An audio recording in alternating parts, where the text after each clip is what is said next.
আজকে বানাচ্ছি ঝিঙে পোস্ত, একদম সহজভাবে বানিয়ে দেখাবো।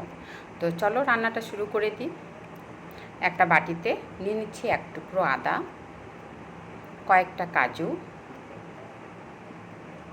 কাঁচা লঙ্কা আর নিয়ে নেব পোস্ত। সমস্ত কিছু আন্দাজ মতো নেব, যতটুকু ঝিঙে থাকবে সেই পরিমাণ বুঝে নেব। তো এখন এটাকে মিক্সার গ্রাইন্ডারের মধ্যে সামান্য সামান্য জল দিয়ে পেস্ট করে নিচ্ছি। তো ব্যাস হয়ে গেল এটা বাটা। এদিকে ঝিঙেটাও কেটে নিয়েছি। তো একটু মোটা ঝিঙেটাকে মাঝখানে চিড়ে দিয়ে 2 পিস করে টুকরো টুকরো করে কেটে নিয়েছি। যেটা সরুর দিকে ওটা এমনি কেটে নিয়েছি, মানে ছোটো ছোটো করে টুকরো করে কেটে নিয়েছি। আর ঝিঙে পোস্তটা অবশ্যই সর্ষের তেলে রান্না করতে হবে। গ্যাসের মধ্যে কড়াই বসিয়ে সর্ষের তেল দিয়ে গরম করে নিলাম। গরম হয়ে গেলে ওর মধ্যে শুধুমাত্র কালো জিরে ফোড়ন দিয়ে দিলাম, আর কোনো কিছু দিতে হবে না। রান্নাটা দারুণ টেস্ট হয়ে যাবে। ব্যাস কালো জিরাটা একটু চড়বড় করে উঠলেই দিয়ে দিলাম ঝিঙেটা। এবার ঝিঙেটা দিয়ে একটু নাড়াচাড়া করে নিয়ে একে আমি ঢেকে দেবো।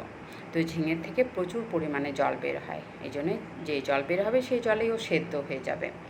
তো ব্যাস ঢাকাটা সরিয়ে নিয়ে আবারও একটু নাড়াচাড়া করে দেখে নিচ্ছি সেদ্ধ হলো কি না। তো মিডিয়াম টু লো ফ্লেমের মধ্যে অবশ্যই রান্নাটা করতে হবে।